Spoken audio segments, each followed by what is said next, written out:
আচ্ছা, আমাদের ফেসবুক ফ্রেন্ডদের যখন জন্মদিন থাকে, স্পেশাল কেউ একজন নিশ্চয়ই থাকে যাদেরকে আমরা একটু চমৎকারভাবে আসলে উইশ করার ট্রাই করি। এক্ষেত্রে এর জন্য আমি আপনাদের সাথে আজকে কিছু টিপস নিয়ে আসছি এই ভিডিওতে। সেটা হলো, আপনি প্রথমত তাকে একটি পোস্টারের মাধ্যমে উইশ করতে পারেন, আর তার জন্য কিন্তু আপনি ক্যানভা অ্যাপটি হেল্প নিতে পারেন। আরেকটি কাজ করতে পারেন, যেটি হচ্ছে আপনি ওয়েবসাইটের মাধ্যমে তার নাম দিয়ে একটি জন্মদিনের গান তৈরি করতে পারেন। তো চলুন শুরু করি। আচ্ছা, গান তৈরি করার জন্য, জন্মদিনের গান তৈরি করার জন্য আমরা প্রবেশ করব হচ্ছে onehappybirthday.com এই ওয়েবসাইটটিতে। onehappybirthday এরকমটা লিখলে আমরা ওয়েবসাইটটি পেয়ে যাচ্ছি, এবং ওয়েবসাইটটিতে প্রবেশ করে এখানে উপরে আপনি দেখতে পাবেন সার্চ বার দেওয়া আছে। এখানে আপনাকে নাম লিখতে হবে যার নামে আপনি জন্মদিনের গান তৈরি করতে চাচ্ছেন। আমরা এখানে লিখব সামিয়া, আপনি যে কোনো নাম লিখতে পারেন।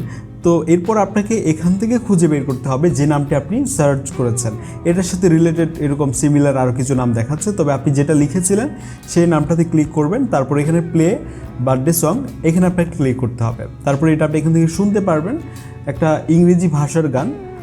তো এখান থেকে আপনি এটা 3 ডটে ক্লিক করে আপনি চাইলে এটা ডাউনলোড করতে পারবেন। এটা আপনার যে ইন্টারনাল স্টোরেজ এখানে যাবে, আপনার ফাইল ম্যানেজার থেকে আপনি এটা শুনতে পারেন বা ভিডিওতে অ্যাড করতে পারেন, বা সিলেক্ট করে শেয়ার থেকে যে আপনি মেসেঞ্জারে বা হোয়াটসঅ্যাপে কাউকে এই অডিও ফাইলটি পাঠাতে পারেন। এই ব্যাপারটা আপনারা নিশ্চয়ই জানেন যে এটা আমরা এখান থেকে আমাদের মেসেঞ্জারেও কিন্তু চাইলে এটা শেয়ার করতে পারি। এরপর আমরা কথা বলবো ক্যানভা অ্যাপটিকে নিয়ে। ক্যানভা অ্যাপ দিয়েও কিন্তু আমরা চাইলে জন্মদিনের যে পোস্টারগুলো হয় এগুলো আমরা মেক করতে পারি। সার্চ বারে যে লিখবো হ্যাপি বার্থডে, দেন আমরা প্রচুর টেমপ্লেট দেখতে পাবো। তার মধ্যে অনেকগুলো কিন্তু ফ্রি, আমরা বুঝতেই পারবো যেগুলো ফ্রি।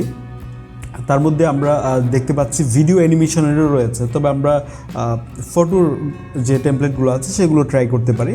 যেমন এখানে রয়েছে একটা টেমপ্লেট, এইটা আমার কাছে ভালো লেগেছে, এটা আমরা ওপেন করলাম।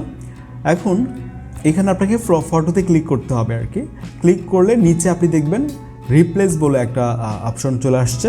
এখানে ক্লিক করে আপনাকে আপনার ফটো অ্যাড করতে হবে। আপনি যার ফটো অ্যাড করতে চাচ্ছেন আর কি, মানে যাকে নিয়ে এটা তৈরি, যার জন্য এটা তৈরি করতে চাচ্ছেন। আচ্ছা, এখানে ইমেজে যে অলের পাশে ইমেজে যে হচ্ছে আপনাকে ফটোটা অ্যাড করতে হবে। দেখতে পাচ্ছেন আমরা হাবিব ওয়াহিদের এই ফটোটা অ্যাড করছি, একটু সময় নিচ্ছিল। তারপর এখানে রয়েছে টেক্সট, আমরা এটা হচ্ছে রিনেম করে নেব। এখানে লিখব হাবিব ওয়াহিদ, ওকে। আর তেমন কিছুই করার নেই, এটা হয়ে গেছে। না, এখানে শেয়ারের আইকনে ক্লিক করে তারপর ডাউনলোড, তারপর এখানে পিএনজি আছে, আমরা এখান থেকে জেপিজি সিলেক্ট করে আমরা এখান থেকে খুব ইজিলি এটাকে আমরা ডাউনলোড করতে পারি। এখন ডাউনলোড শেষ হওয়ার পর আমরা দেখি যে আসলে ঠিক কেমন হয়েছে দেখতে। এই ডিজাইনটা আমার কাছে বেশ ভালো লেগেছে। তো এই ছিল আর কি আজকের ভিডিও। খুব শীঘ্রই দেখা হচ্ছে আপনাদের সাথে আমাদের পরবর্তী ভিডিওতে। আসসালামু আলাইকুম।